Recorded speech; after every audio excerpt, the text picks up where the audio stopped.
Tak ja vás vítam. Dúfam, že ešte vládzete a budete teda vnímať to, čo vám budeme rozprávať o otvorenej vede. Ja vám najprv poviem nejaký krátky úvod, potom prejdeme na publikácie, o tých vám bude rozprávať kolega a potom ja vám zasa niečo poviem o dátach. Tak vlastne, prečo sa vlastne bavíme o tej otvorenej vede a prečo ju máme v tej vašej výzve?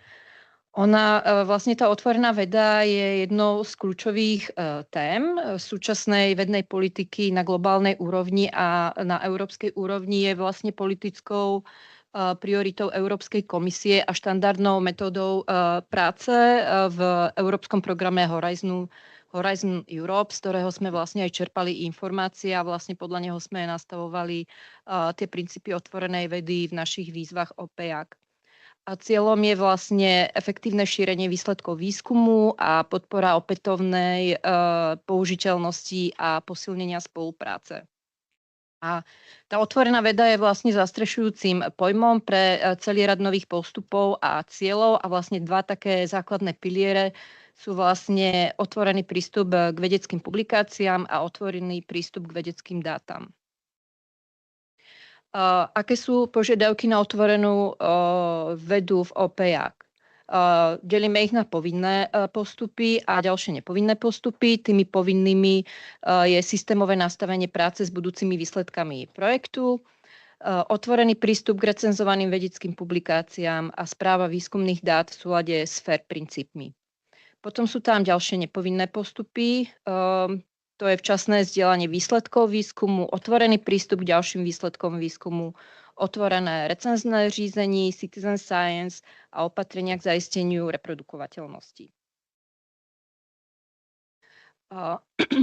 Postupy otvorenej vedy sú uplatňované od fáze žiadosti o podporu, čiže vlastne vy ste ju popisovali ve studii provediteľnosti, bolo to súčasťou hodnotiacich kritérií, až po podávanie správ o realizácii projektu a vykazovanie výsledkov výskumu. Pre každú relevantnú výzvu sú v pravidlách pre žiadateľov a príjemcov v špecifickej časti uvedené postupy otvorenej vedy, ktoré stanovujú vlastne tieto povinné a ďalšie doporučené nepovinné postupy. Nájdete ich v kapitole 5.7, ale doporučujem, aby ste si pozreli vlastne aj v definície v kapitole 2 a takisto potom vykazovanie, to je myslím, že kapitola 7, nepamätám si presne. Máte tam vlastne odkaz na tie pravidlá. A ďalej sme vydali príručku postupov otvorenej vedy, ktorá vychádza s požiadavkou na otvorenú vedu v Horizon Europe. Doplňuje vlastne tie informácie, ktoré sú uvedené v specifických pravidlách vašej výzvy. Charakter tohto dokumentu je len návodný doporučujúci. Nadradené a záväzné sú specifické pravidlá. Takže keď budete mať napísané v príručke, že niečo doporučujeme, tak sa riadite vždy tým, čo je napísané v pravidlách. Keď v pravidlách je musí, platí musí. Teraz vlastne pripravujeme novú verziu, lebo viete, že vlastne pravidlá ste mali aktualizované. Zároveň vyšli metodické výklady k iným výzvám, tak aby to nebolo také rozporné a aby to bolo pre vás nejak zrozumiteľnejšie, tak budeme vydávať novú verziu tejto príručky. Vlastne nájdete ju na stránkach OPEAC, takže tam máte potom odkaz, sa môžete preklikať, keď budete mať v elektronickej forme prezentáciu. No a teraz sú vlastne 3 základné kroky, ktoré musíte u tých povinných pravidel urobiť. Ten prvým je to, že vlastne vy už keď budete uzatvárať partnerskú zmluvu, tak si musíte systémovo nastaviť prácu s budúcimi výsledkami projektu, vrátane ošetrenia práv duševného vlastníctva. A prípadne niektorí ste mali zatiaľ iba princípy partnerstva a do vydania právneho aktu musíte mať uzatvorenú teda tú partnerskú zmluvu a musia tam byť vlastne nastavené s ohľadom na aplikáciu zásady otevřené, jak jen možno, uzavřené, jen jak nutno. A teraz vlastne predám slovo kolegovi, ktorý vám niečo povie k tým publikáciám. Dobrý den, já vás tu také srdečně vítám a dovolte mi, abych vám v rychlosti představil první z části takzvaných povinných postupů otevřené vědy, který se týká otevřeného postupu k recenzovaným vědeckým publikacím.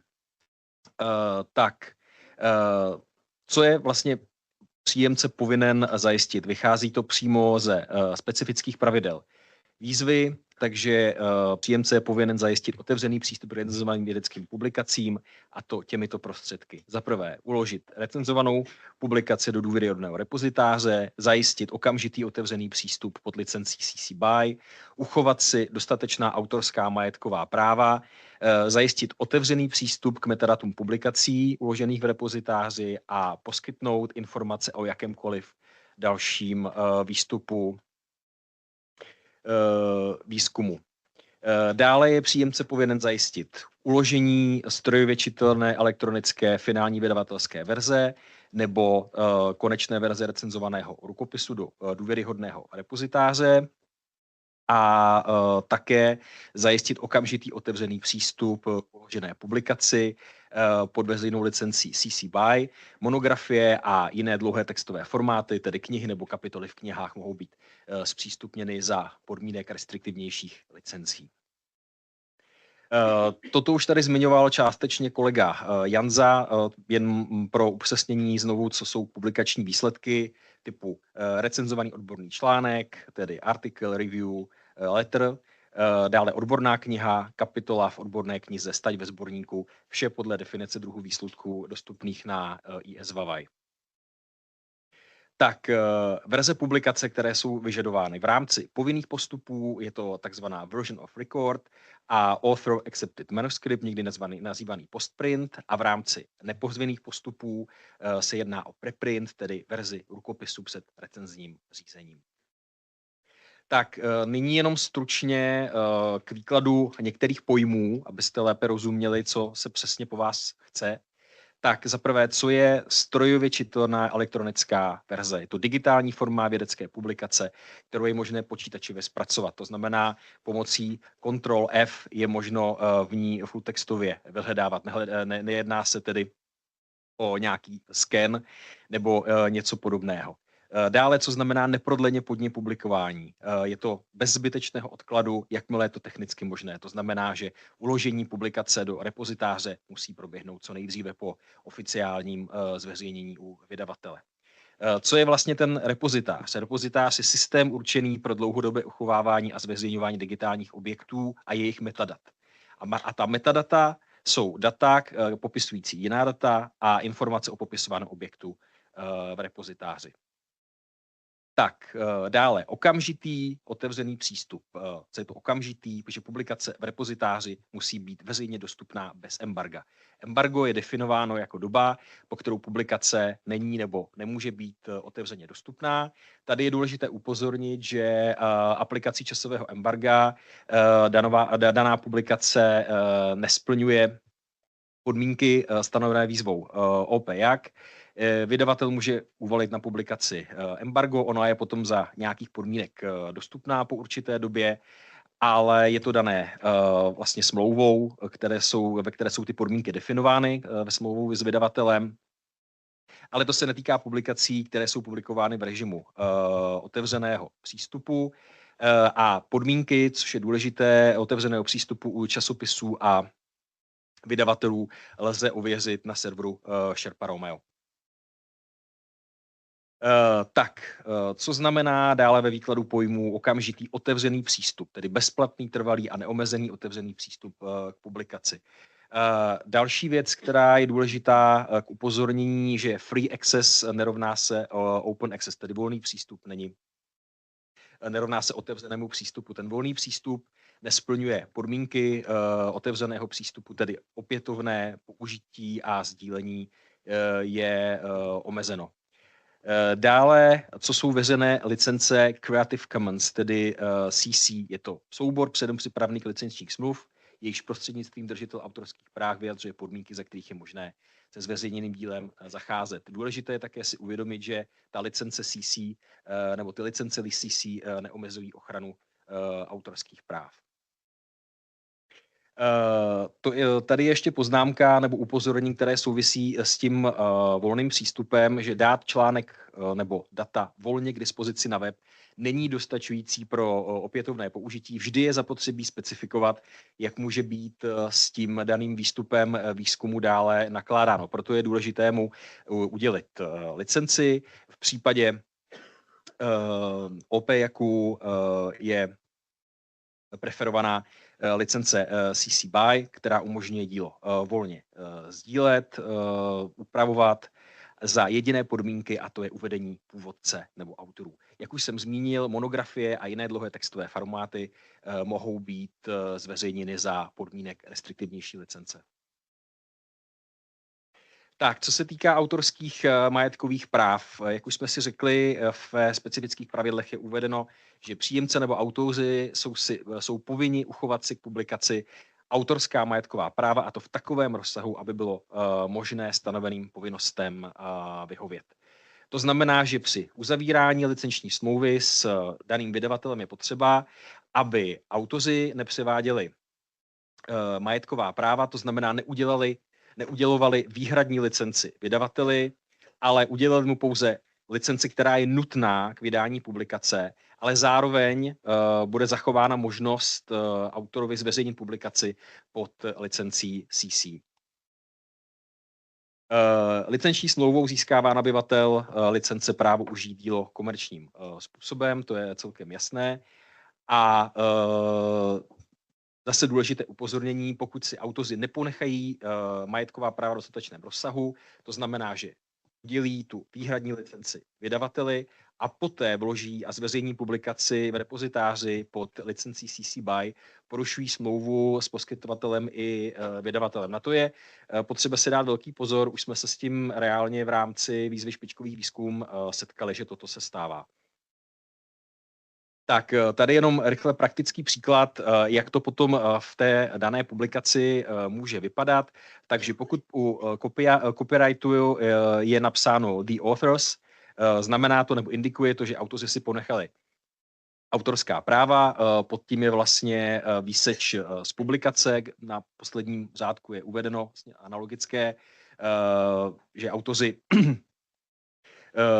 jsou ti primární vlastníci těch práv a vedle toho je teda i uvedena licence CC BY. Pokud autoři udělili výhradní licenci vydavateli, je vedle copyrightu napsaný vydavatel, tady v tom případě Elsevier, a vedle něj All Rights Reserved. Tak vraťme se ještě k repozitářům. Takže repozitáře zaručují dlouhodobé uchování a zveřejňování digitálních objektů a jejich metadat. Existují různé typy, generické, národní, institucionální, oborové nebo zaměřené na určitý typ objektů, ale publikací nebo se primárně týkají nebo jsou u nich preferovány hlavně institucionální nebo oborové repozitáře. Tak, jak ověřit důvěryhodnost repozitáře? Jedním z indikátorů je fakt, že repozitář je dohledatelný v následujících registrech OpenDoor, Retridata nebo Fairsharing. Pro institucionální nebo oborové repozitáře je nejvhodnější ten OpenDoor, ale tady bych chtěl upozornit na jednu věc, a to, že na OpenDooru nebo dohledání na OpenDooru indikuje důvěryhodnost a nejenom repozitářů, ale i preprintových platform. A proto je dobré se orientovat ještě podle dalších kritérií, která jsou vypsaná tady dole. První z nich je, jestli je repozitář certifikovaný. Pokud je certifikovaný, tak je automaticky důvěryhodný, protože certifikace je nadřazena důvěryhodnosti.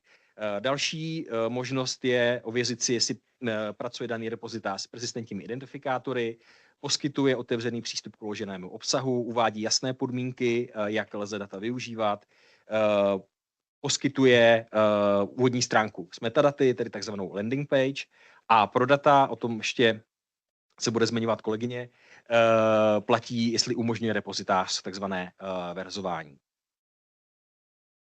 Tak, jak už jsem zmínil, pro publikace jsou preferovány institucionální nebo oborové repozitáře. Tady je několik příkladů institucionálních repozitářů, například ASEP, digitální repozitář Karlovy univerzity, Mezi oborové repozitáře patří například PubMed Central, mezi všeobecné Zenodo.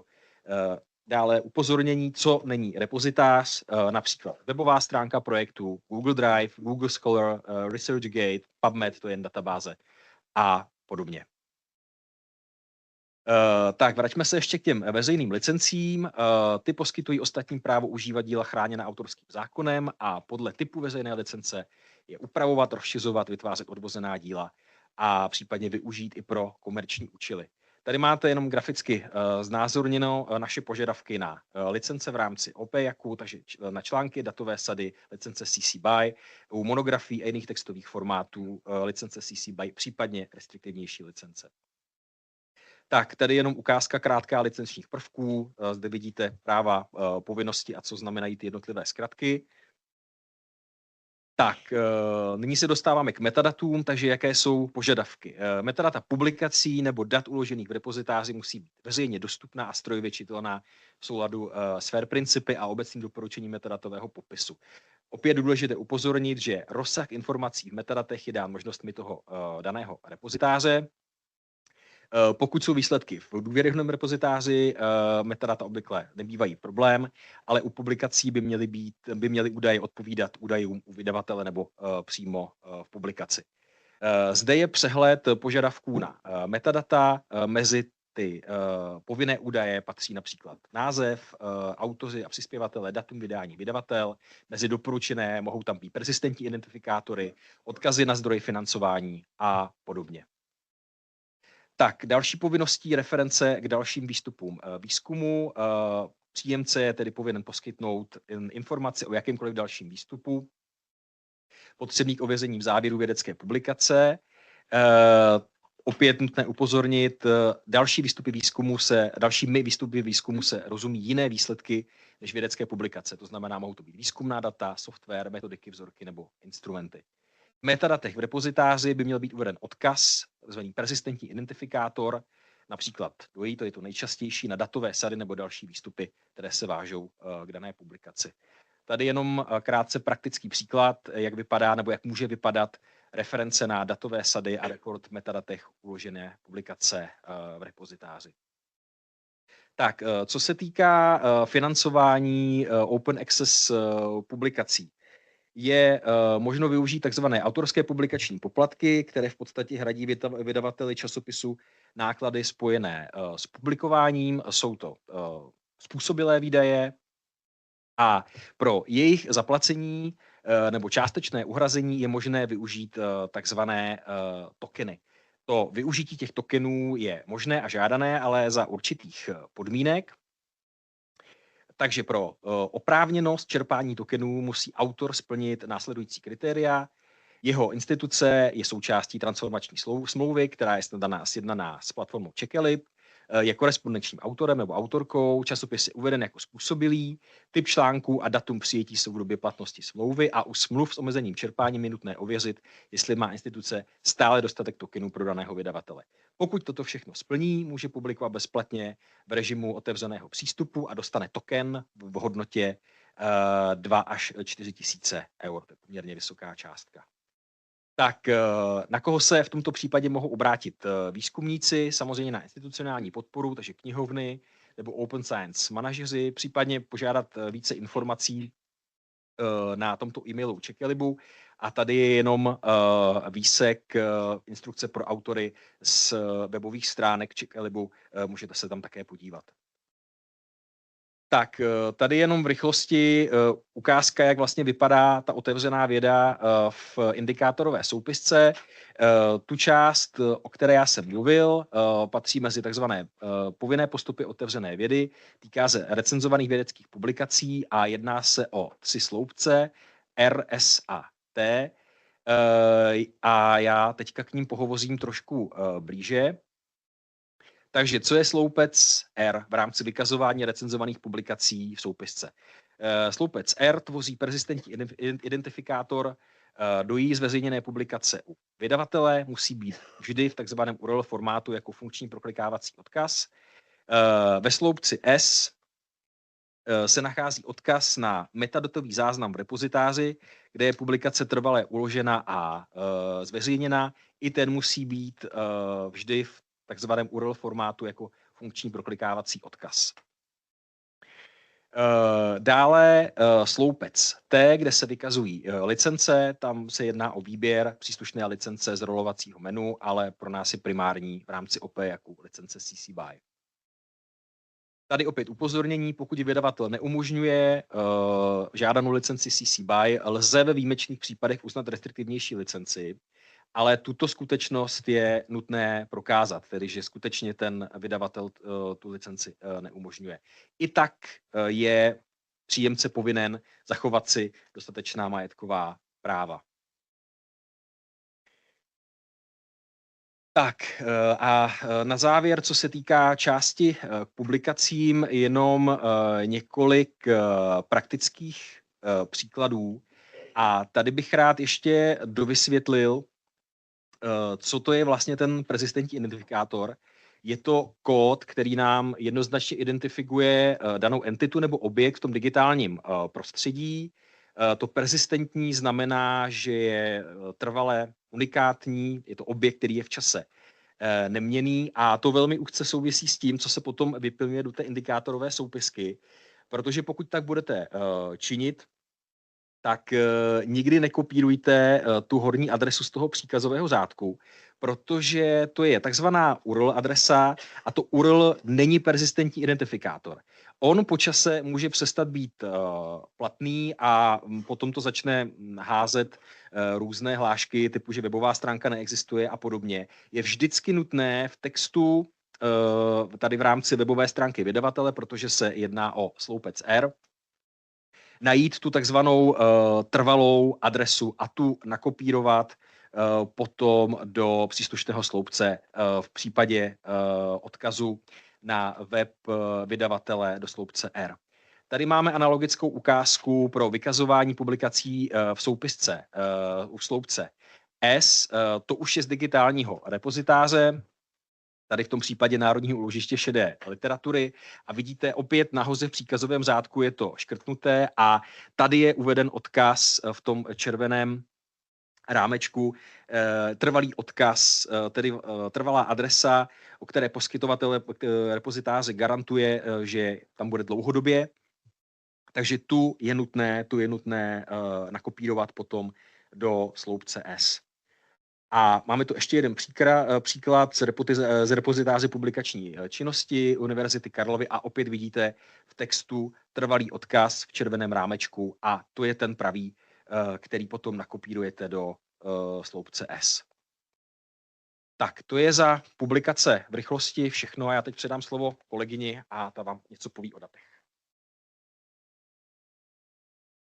Takže už na začiatku som hovorila, že príjemca musí zaistiť správu výskumných dát zhromaždených či vytvorených v priebehu riešenia projektu odpowiedne v súlade s FAIR princípmi a to predovšetkým musí vypracovať plán správy dát v súlade s FAIR princípmi a pravidelne ho aktualizovať, uložiť výskumné dáta do dôveryhodného repozitára, zaistiť otvorený prístup k výskumným dátam v súlade so zásadou otvorené, jak je možno, uzavřené jen jak nutno a plánom správy dát, ideálne za podmienok poslednej dostupnej verzie verejnej licencie CC BY alebo jeho ekvivalentu.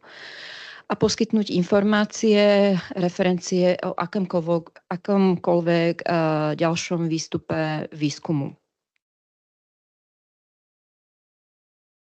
Plán správy dát je formálny a zároveň živý dokument, ktorý popisuje nakladanie s výskumnými dátami v priebehu realizácie projektu a po jeho ukončení. A treba si uvedomiť, že ten plán správy dát nie je iba o tom, že vy píšete niečo na papier a tvoríte nejaký dokument, ale je to celé o plánovaní správy dát, čiže o tom procese, ktorý musí byť súčasťou naplňovania vízie a stratégie vašeho projektu. A preto je dôležité, aby predovšetkým výskumníci to nebrali ako nejaký byrokratický papier naviac, ale ako príležitosť v tom, ako zlepšiť svoj výskum a zefektívniť ho a zjednodušiť ho. Predpokladám, že na svojich inštitúciách máte nejaké Open Science centrum alebo nejakú podporu nejakých data stewardov. Je veľmi dôležité, aby títo výskumníci o nich vedeli, pretože čo sme boli teraz na jednej panelovej diskusii, tak nám vlastne otvorene tam povedali z tých Open Science centier, že veľa výskumníkov o tom vôbec nevie v rámci inštitúcie, že tam majú takúto podporu.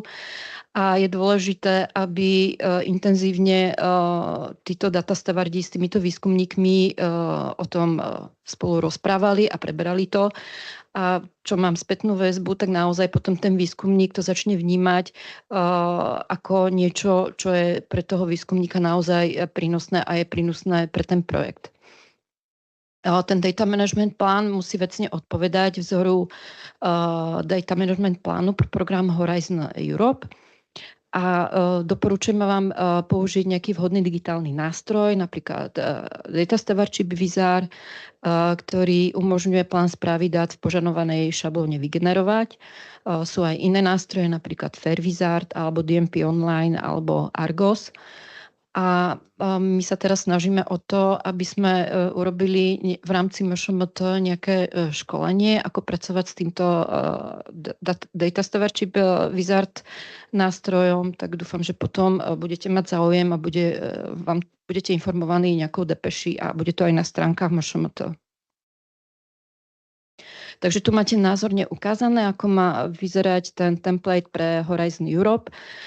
Tam je 7 kľúčových oblastí z tohto vzoru a každý obsahuje nejaké doprovedné otázky, ktoré vlastne uľahčia príjemcom tento plán správy dát vypracovať.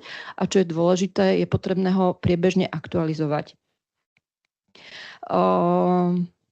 Aktuálny správny dát vlastne budete predkladať s prvou správou o realizácii.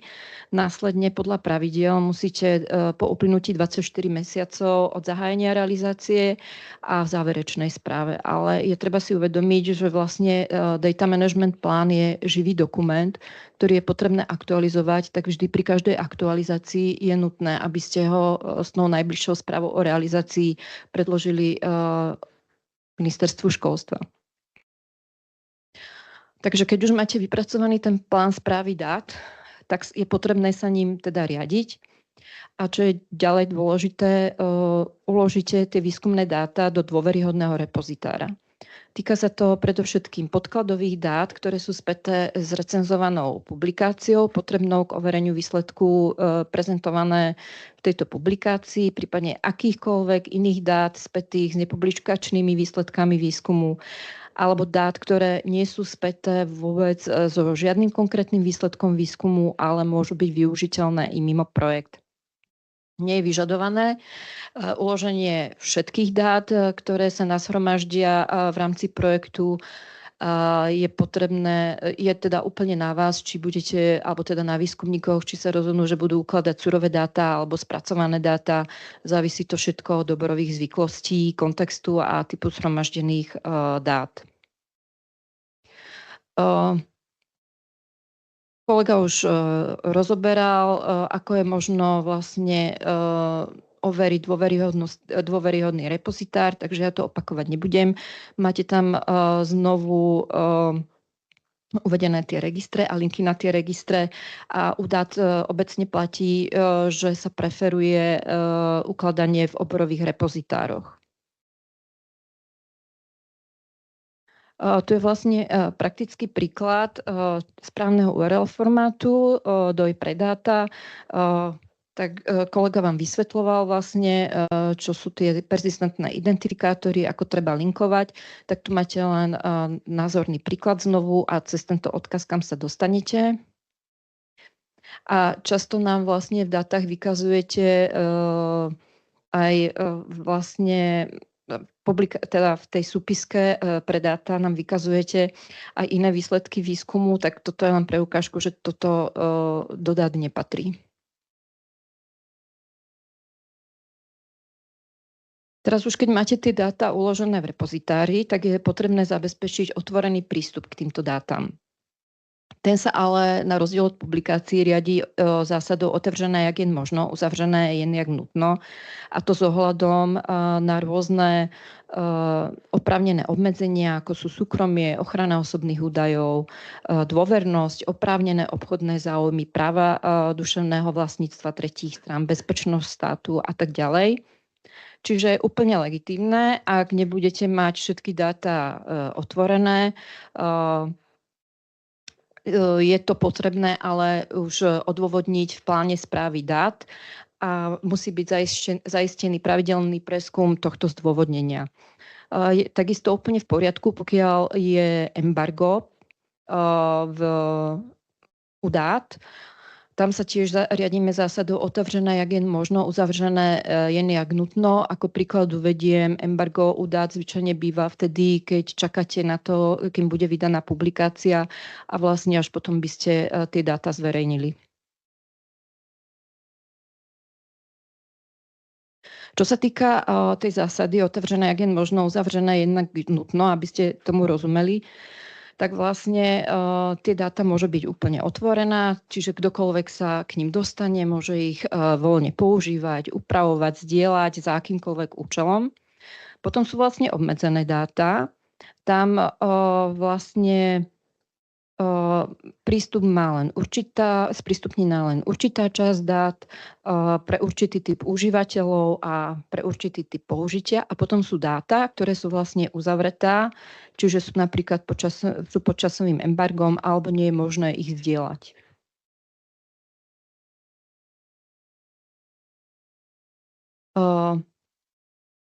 Tu je ešte vlastne rozdiel, aby ste chápali vlastne, čo sú to fair data a čo sú to open data. To znamená, že tie fair princípy znamená, že sú naleziteľná, dostupná, interoperabilná a opätovne využiteľná. To znamená, že čo sa týka naleziteľnosti, aby ste tomu rozumeli, tak dáta by mali byť dohľadateľná, čo zaistím tým, že ich vlastne im priradím nejaké metadáta, majú tam nejaké strojovo čitateľné informácie o tom, čo vlastne tie dáta sú. Sú tam priradené nejaké persistentné identifikátory, čiže napríklad DOI, alebo môže tam byť aj teda určite aj nejaký identifikátorov osôb, to je napríklad ORCID ID. A potom vlastne dostupná znamená, že sú uložené v nejakom dôveryhodnom repozitári a mali by tam byť informácie, ako k tým dátam možno pristúpiť. Čo sa týka interoperability, to znamená, že to musia byť vo formátoch, ktoré umožňujú to, aby mal k tým dátam prístup nie každý. To znamená, nepotrebuje nejaký špeciálny software na to, aby si vlastne tie dáta otvoril a ďalej sú tam využívané rôzne oborové slovníky a ontológie, ktoré sú rozšírené vlastne v rámci tých vašich oborov. A čo sa týka toho opätovného využitia, tak tam sú zasa nejaké licencie a nejaká dokumentácia, čiže licencie k tým dátam, aby vedeli, ako môžu pracovať s tými dátami a na čo ich teda môžu využívať a vlastne nejaká dokumentácia, aby vedeli, ako vlastne s tými dátami môžu pracovať. Tuto máte zasa príklad otvoreného prístupu k vedeckým dátom v repozitári Zenodo, takže tu máte vlastne uvedené, že to je otvorené a tu máte zasa nejaký restriktívny prístup a vtedy by malo byť v tých metadátach uvedené, akým spôsobom sa môžu k tým dátam tí užívateľia dostať. Potom sú tam nejaké požiadavky na metadáta, čiže metadáta uložených výskumných dát v repozitári musia byť v súlade s FAIR princípmi, verejne dostupné a strojovo čitateľné v súlade s obecným doporučením metadátového popisu. Máte tam zasa prelink na to obecné doporučenie a už kolega v predchádzajúcej prezentácii mal nejaký výčet vlastne tých základných informácií z tohto popisu. A rozsah informácií v metadátach je vlastne daný možnosťou daného repozitára. Každý ten repozitár je úplne iný.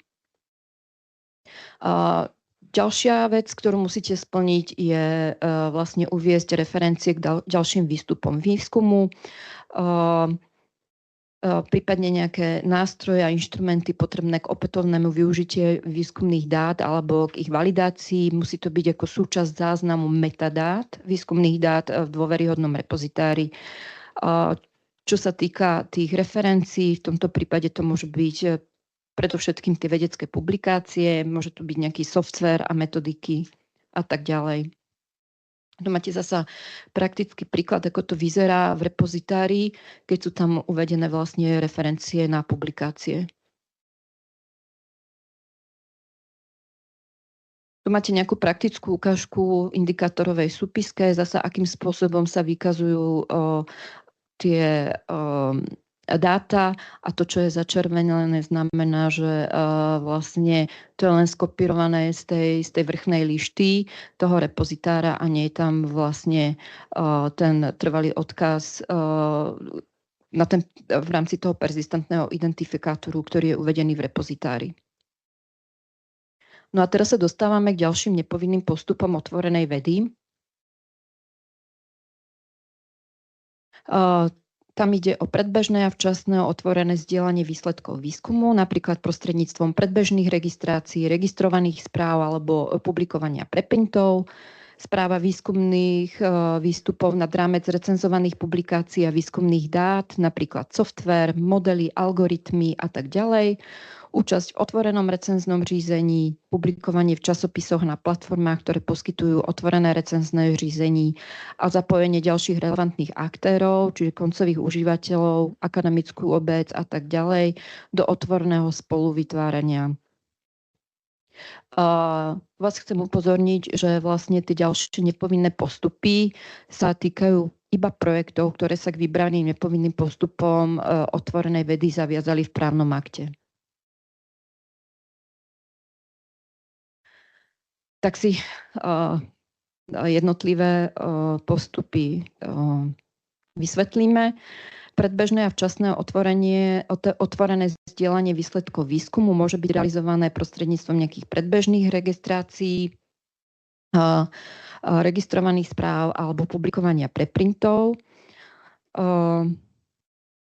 To včasné a otvorené zdieľanie výskumu znamená sprístupnenie výskumnej práce bez ohľadu na typ v priebehu výskumného procesu. A tento postup platí ako pre publikácie, tak aj pre dáta, ale možno ho využiť aj pre iné výsledky výskumu. Príkladom takého včasného zdieľania sú, teda, jak som tam uvedla, tie predregistrácie, registrované správy a tie preprinty. Tie predregistrácie výskumného zámeru vo verejnom repozitári umožňujú sprístupniť výskumnú hypotézu, napríklad štúdie a plánovanú analýzu ešte pred zberom dát. Registrované správy sú výskumné články, ktoré znižujú tendenciu skresľovania skutočných výsledkov výskumu za účelom dosiahnutia pozitívnych výsledkov, pretože prijatie k publikácii je založené na kvalite výskumu bez ohľadu na výsledok. A potom sú tam preprinty, k tým ste sa zaväzovali najčastejšie, a to sú vedecké články, ktoré sú verejne zdieľané pred recenzným řízením a publikovaním v časopise prostredníctvom preprintových serverov alebo repozitárov a stále viac časopisov akceptuje zdieľanie preprintov pred ich zverejnením. Sú však samozrejme ešte výnimky. A príklady predregistračných platform a preprintových serverov nájdete v príručke postupov otvorenej vedy. V indikátorovej súpiske v stĺpci U vyberiete z rolovacieho menu typ vlastne toho predbežného zdieľania výsledku výskumu. V stĺpci V uvediete persistentný identifikátor, nejaký funkčný preklikávací odkaz, vždy v URL formáte, a v stĺpci X nejaké možné zdôvodnenie nesplnenia zo strany príjemcu. Tu máte znovu praktický príklad, ako to vyzerá, keď je nejaký preprint. Potom je to správa výskumných výstupov nad rámec recenzovaných publikácií a výskumných dát. Správa a zdieľanie ďalších výsledkov výskumu môže byť realizované prostredníctvom zdieľania napríklad zdrojového kódu, softvéru, modelov, algoritmu, nejakých otvorených laboratórnych laboratórnych denníkov, výskumných správ, pamiatkového postupu a tak ďalej. Takže znovu v stĺpci D v indikátorovej súpiske, to je ten list na tie indikátory 214.031 a 214.001, alebo ich uvediete v prílohe, v samostatnej prílohe správy o realizácii dokladovania nepovinných postupov otvorenej vedy. Znovu persistentný identifikátor DOI, prípadne nejaký iný identifikátor alebo trvalé URL miesta uloženia zverejnenie dostupného výstupu a vždy je to teda v tom URL formáte. Účasť v otvorenom recenznom řízení. To otvorené recenzné řízení je súhrnný termín pre rôzne alternatívne metódy recenzného řízení, ktoré sa snažia učiniť tradičné recenzné řízenie transparentnejším a odpovednejším. A je dôležitým aspektom otvorenej vedy a prináša mnoho benefitov. Otvorenie toho, čo bolo tradične uzavretým procesom, zvyšuje možnosti odhaliť chyby, overiť výsledky a zvýšiť celkovú dôveru v publikované výstupy. Znovu v indikátorovej súpiske je to stĺpec V, kde uvediete persistentný identifikátor DOI, prípadne nejaký iný identifikátor miesta recenzného posúdenia k recenzovanej publikácii a musí to byť vždy v URL formáte, tak aby sme sa vedeli znovu prekliknúť. Tu máte znovu praktický príklad otvoreného recenzného řízení. Tuto to máte zakružkované. Už vás nebudem dlho zdržiavať, zapojenie ďalších relevantných aktérov. To môže byť realizované napríklad prostredníctvom zapojenia verejnosti, koncových užívateľov, akademickej a priemyselnej sféry, verejných orgánov a tak ďalej.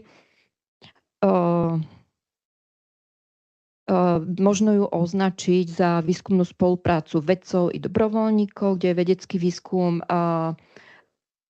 realizovaný zcela a úplne alebo čiastočne amatérskymi vedcami a občianska veda môže byť vnímaná tiež ako určitý typ procesu, pri ktorom sa k dosiahnutiu cieľov využíva pomocou veľkého množstva účastníkov.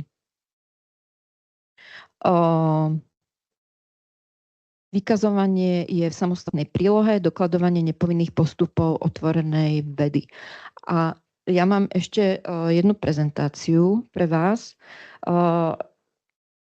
Čo sa týka otvorenej vedy, nie je to len o tom, to je naozaj iba na 5 minút, nie je to len o tom, že vlastne sú nejaké princípy vo vašich výzvach, ale my tu vlastne implementujeme a realizujeme projekty, ktoré vlastne implementujú iniciatívu EOSC.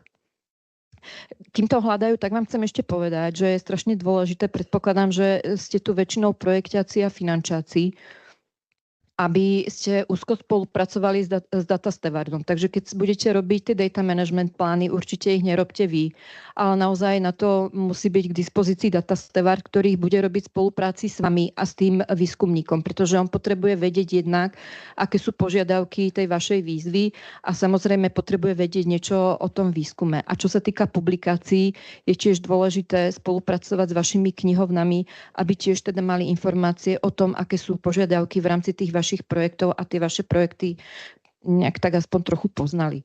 A toto je tá krátka prezentácia vlastne. Týka sa to vlastne projektov, ktoré sú podporované tiež z OPEAC. A aby ste vedeli, čo už pre vás prichystali alebo čo sa chystá, tak čo sa týka repozitárov, beží pilot od minulého roku Národného metadatového adresáru, od roku 2025 Catch-all datový repozitár, čo je miesto vlastne pre dáta, ktoré nebudú mať svoje oborové repozitáre. Pripravujú vlastne oborové repozitáre. Prvé 4 pilotné by mali byť na konci tohto roku, ostatné by mali byť na prelome 25-26. Potom služby, aké vám vlastne poskytujú, to je prehľad dostupných služieb pre celý životný cyklus výskumných dát na odkaze EOSC.cz, podpora práce s persistentným identifikátorom, máte tam odkaz, data management plánovanie, tam máte takisto odkaz, vlastne ten Data Steward Chip Wizard bude integrovaný do prostredia Národnej repozitářovej platformy, ktorá je vlastne podporovaná z výzvy Open Science 1 A takisto tam máte odkaz na prostredie pre spracovanie citlivých dát a roadmapu služieb Národnej repozitárovej platformy pre rok 2025. Toto je veľmi dôležité. Určite to všetci poznáte, školiace centrum EOSK, kde vlastne je ucelený prehľad rôznych školení. Sú tam práve aj data management plánom. Myslím, že sú tam citizen science, tam si pozrite informácie k tomu, pretože v projektových žiadostiach ste veľakrát nerozumeli tomu, o čom je tá citizen science a nemali ste to úplne dobre. Takže tam si pozrite určite tie školenia a máte tam vlastne prehľad najbližších akcií, ktoré vás teraz čakajú. A tí datastevardi majú vlastne svoju komunitu datastevardov, máte tam odkaz a je tam vlastne mapa datastevardov v Českej republike a seriál Strážci dát Mise Fair. A to je vlastne všetko. Budete mať k dispozícii v elektronickej forme aj túto prezentáciu a môžete sa prekliknúť týmito odkazmi a dúfam, že vám to pomôže a že sme vám to dostatočne vysvetlili a budete mať čo najmenej chýb a nebude vám robiť ťažkú hlavu tá otvorená veda.